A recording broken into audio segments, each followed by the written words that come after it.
ভাষায় ট্রেলার বা হিন্দি ভাষায় সিনেমাটি মুক্তি পায়নি ভারতে। বাংলাদেশের মুক্তির 2 সপ্তাহ পর ভারতে মুক্তি পাবে বলে জানিয়েছিল পরিচালক। অন্যদিকে একাধিকবার এই সিনেমাটির মুক্তির তারিখ পেছানো হয়েছে, যার কারণে অনেকেই বলছেন দেখার আগ্রহ হারিয়ে ফেলছে।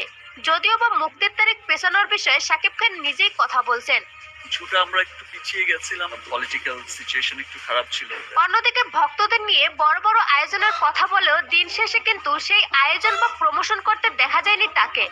তবে এত কিছুর পরেও কি বলা যায় দরদ সিনেমার মাধ্যমে পরিচালক অনন্য মামুন সফল হয়েছেন? বাংলাদেশের সিনেমা জগৎ ডুবতে পড়ছিল, যেখানে ঈদ ছাড়া কেউ সিনেমা মুক্তির কথা চিন্তাও করতো না। এমনকি ঈদের মুক্তির পরেও অনেক সিনেমা মুখ থুবড়ে পড়তো। সেখানে পরিচালক অনন্য মামুন দেখিয়ে দিয়েছে ঈদ ছাড়াও একটি সিনেমা চলে। দরদের মাধ্যমে ঈদ ছাড়া আবারও দেখা গেছে সিনেমা হলগুলোতে উপচে পড়া ভিড়, যা বাংলা ফিল্ম ইন্ডাস্ট্রির জন্য অনেক বড় পাওয়া।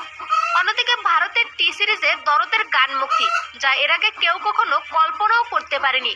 শুধু এখানেই শেষ নয়, বলিউডের নায়িকা সোনাল চৌহানকে দিয়ে অভিনয় করানো, বড় বড় গায়ককে দিয়ে গান গাওয়ানো,